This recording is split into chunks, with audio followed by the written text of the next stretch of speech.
Dorian Thompson-Robinson, he might be the worst Browns quarterback that I've seen since they've been back. Like, I mean, he's in the Sean Kaiser territory. Like, he is awful. Like, just does not know what he's doing with the ball. Worse than Brandon Weeden. He's worse than Brandon, way worse than Brandon Weeden, which is like, so it's hard to do, BJ. But yeah, I mean, who's going to be the quarterback? I mean, Jameis Winston I like Jameis Winston, but he's not a starting quarterback in the NFL. He's not. He's a decent backup that can come in and cover for you for a couple games. He can move the ball down the field. You know what I mean? But he's going to throw, if you leave him out there for any extended period or a number of games in a row. The same thing happened in Cleveland has happened in his entire career. Then he starts throwing 4 or 5 picks a game, and you're just, you're done. So I don't know where they go from here in the quarterback room. I mean, DTR is probably not surviving this either, as bad as he looks.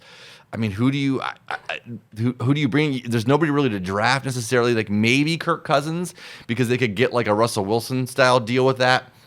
Figure Kirk Cousins is probably going to get cut by Atlanta, so the Browns could pick him up for next to nothing. You know what I mean? They could give him a small contract for a year, or whatever. But is he mentally there? Because he totally took a crap on himself over the course of the last 5-6 weeks, and he lost the starting job because he looked so bad. So I don't know, man. It's a grim outlook for the Browns right now. Yeah, and I don't think the current coaching staff has the ability to present something to the public that buys hope into either the fans or the players. They're not going to come out and say, hey, this was a stinker. This is the one thing we did wrong. But next year, we have a freaking plan. And then the player's like, oh, I'm interested to see what this plan is.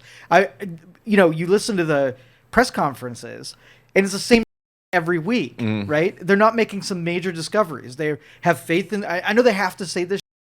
There's got to be a point where you don't have faith in a player to be able to carry your team and to do the job that's necessary. And I don't think fans have the tolerance for being able to, go through another season like this and get mediocre, if not terrible, results in the end.